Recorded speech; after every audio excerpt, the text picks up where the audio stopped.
there's still that question here of whether Marcus Smart comes back into the fold, and we've been kicking that around forever here.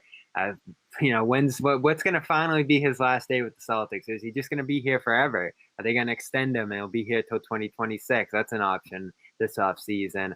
I'm excited to see him get the reins. I have another piece coming up for Celtics blog tomorrow about this. I'm excited to see him get a chance to be the everyday point guard on this team because I think he has it in him. He's a great passer. I love his vision. You look at his stats in terms of spreading the ball out and what guys shoot when he passes to them. It's pretty strong last year. I'll actually pull those up in a minute here. But I'm okay with him being the starting point guard last year. I know that was an aspect of Gary Washburn's piece, and we can get into that a little bit here too. Things Tatum said about the team and, his reaction to Udoka, different stuff that he got into with Washburn out there. It feels like Washburn has a good sense that Smart will be back with this team next year. And I don't think that's a huge surprise because I know my dream's Kyle Lowry ultimately, but I don't think there'll be anything like that out there this offseason. Well, the thing that Marcus Smart, I think, reminds me of, and there's a few guys in the league like this, the value that they have for the team they're with is greater than their value for any other team out there. Marcus Smart is exactly what the Celtics need. He's exactly what fits in well with them going forward. The biggest problem that we notice with this team is that they don't have they don't augment his game with a playmaker, a legitimate playmaker. Peyton Pritchard has shown signs of that. My one disappointment was that Peyton didn't get a chance to play more when Kemba was out. I thought that was a huge missed opportunity for the Celtics to develop a guy that they could maybe make a judgment sooner rather than later on as to whether he can be a playmaker for your team, which is something that you don't know. need. Maybe we'll learn a little more in Summer League, but you really don't know with the full team after last year somehow. Right. And then when you speak of Summer League, the guy that everyone is going to be watching is Yam Madar to see what he's going to do. Drink. Yes, Jimmy. Everybody drink. We got our first Yam Madar reference of the show. Exactly. Yam Madar. Keep it up, Jimmy. Go on. Is it Yam or Yam? Somebody corrected me. I let us roll with Yam for a full show, but it's Yam. It's probably Yam. Is it Yam? I think I'm just gonna. I kind of like Yam. Like he's a basketball player. How are you not gonna go with Yam? I mean, you're not gonna mispronounce a guy's name, but Yam would be a great name. No disrespect, but Yam is just awesome. Yes. Bad news on Yam. They might have to buy out his contract there or something. There was some sort of article in Hebrew. I couldn't decipher it completely, but I guess he's kind of locked into that contract out there. Before we jump into him, I just want to follow up to Sherrod's points, and I agree with a lot. Smart. Yeah, I agree with a lot of what Sherrod said. I think Smart is the best point guard that they could probably acquire going into next season without, something crazy drastic happening. However, that being said, I think that he's going to need to adjust his game just a bit. And what I mean by that is he needs to focus on being the distributor, being that passer that we've seen in flashes, and we know how good of a passer he can be. But we also know that he can be kind of silly at times with the ball and do some stupid things out there, get too aggressive, run into traffic, turn the ball over, take fast shots and hurried shots in transition. And he needs to really work on that if he can reach that potential of being the best point guard that the Celtics could acquire. And honestly, if he's cool with that role and cool with being that defense and distributor guy, then yeah, he's literally exactly what the Celtics team needs. They need a guy who can play solid defense and who can get the ball to Tatum and Brown and to Rob Williams. If you can do those three things, you're going to be 5 to 6 wins better just on that alone, just from playing your role better. But the 8 3-pointers and 6 turnovers, like those types of games, those can't happen because that's not winning. That's not a winning formula. Absolutely not. So if he can work on that, and if he's cool with that role, and the other thing that I left out, Tatum and Brown also need, to be fair, they need to give him the respect that he's earned and that he deserves. They need to all sort of respect each other and play into each other's strengths. They can't get into hero mode. Right, but that's a lot easier said than done with those guys because they all feel as though they can put the team on their back and carry them. The thing about Smart, I think this year that we're going to see more than we've seen in past years is I think he's going to get back to doing the things that have kind of established his role, his niche, the value that he has set throughout this league because it's a contract year. And Marcus Smart doesn't have to put up X number of stats to really increase his value. What he has to do is he has to set a defensive tone, and those guys have to follow.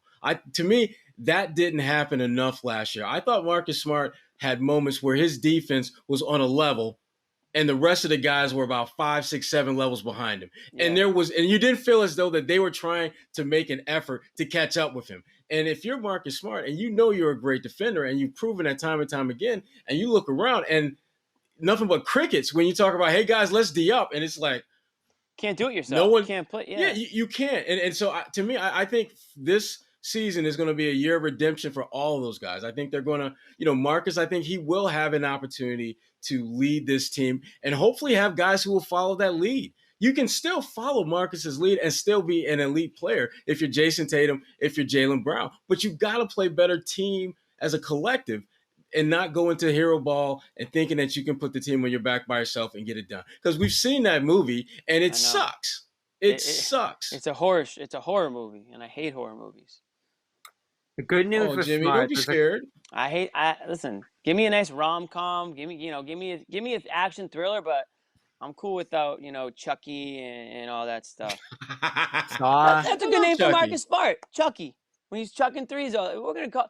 You don't want Marcus Smart to go into Chucky mode. That's what I'm saying right there. I'm not trying to watch Saw or anything like that. Yeah, exactly. I'm not trying to watch Saw, man. Not trying to watch Saw. So there's 3 good things going for Smart here. Last year, he actually played point guard about 50% of the time just because of how much Walker was out. Walker barely played last year, so he was pretty much in this role last year. Bad news on that end is you saw last year win in that regard. He didn't raise their ceiling all that much, but he had a lot of good excuses with him. He went through that major injury. It took him a little while to get his legs back under him. And frankly, I don't think they had all that time to set roles and do the different kind of things they want to do in practice in terms of just establishing how they want to play last year. A lot went wrong last year. It's hard to just, again, you can't look at a player and base it on just last year because that was just such a disaster. Yeah, and you've kicked this around, Jimmy. Like, can you run this team back? You still don't necessarily know. I think based off last year, what that team would have been capable of if they had everything intact here. Now, obviously, your upside's limited because you can't factor in Walker being part of the fully healthy cast here. And, even if Horford plays his role great, I don't think he's necessarily a ceiling raiser. But here are the things I love about Smart going into next year. Good piece to have going into next year. Most assists of his career per game last year. Most drives of his career last year. Got to the free throw line more than ever before. Obviously kind of had a regression in terms of shooting, but he shot less overall. I feel like overall, especially early in the season, he committed to a more restrained approach and focused on getting guys the ball all over the place. I thought he managed that double big lineup well early on, the best he could. And if you look at the lineups last year, they played at least 19 minutes with Smart at point guard. That double big lineup and, a weird Jeff Teague lineup out of like 8 or so were the only ones that were negative. You put them out there with Tyson Ojale, they were +6. You put them out there with Grant and Thompson, they were +30. Robin Grant, +50. They put out some good lineups out there last year with him at the point. And honestly, here's my last memory of last year. No one's going to remember this, but he was really good in that Nets series once Kemba went down. 23 in that game 3, I think it was, when Tatum scored 50, 10 of assists. I thought he commanded the point well in that series. Yeah. I mean, it's the bottom line is that he just has to establish his role, play that role, and the guys around him have to react to that and respond to that appropriately and consistently. And that, to me, is again, that's a great point because here's my worry. If they don't extend him and he goes into the year with his contract being a thing, don't you think that undermines him in the room a little bit?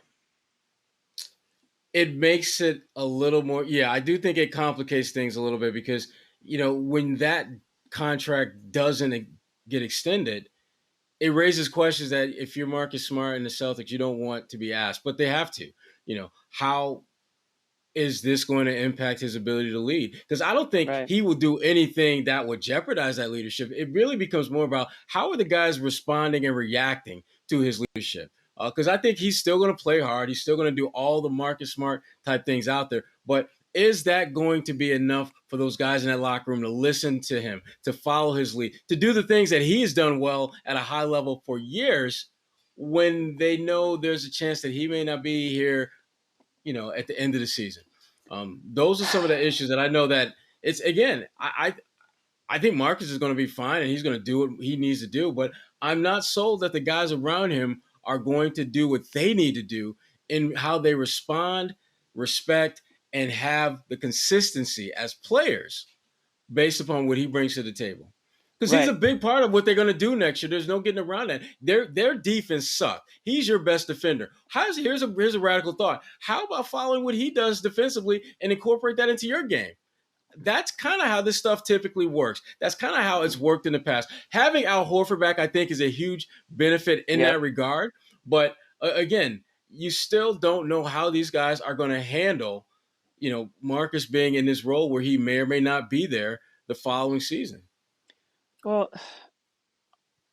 I mean, he's not the first player to play on the final year of his deal. I would hope that these guys can look past that and focus on this season, because the bottom line is, when you have, Jaylen Brown, Jason Tatum, now you have Al Horford, Marcus Smart, a couple other guys tossed in there. Maybe you're getting some improvements from, Nesmith and whoever, take your pick. But it's not a team that should just consider this a bridge year or a crappy year. Like these guys should be able to compete with the majority of the teams in the East. I mean, the Sixers could be worse next year if they lose Simmons and they don't get equal value or whoever they get back. Like theoretically, they could possibly be worse. We don't know what's up with Embiid.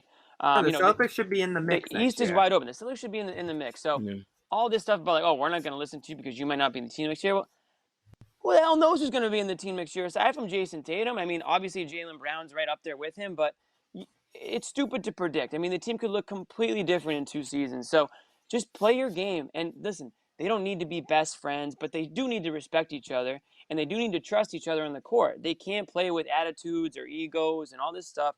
They need to put all those aside when you get out there on the court.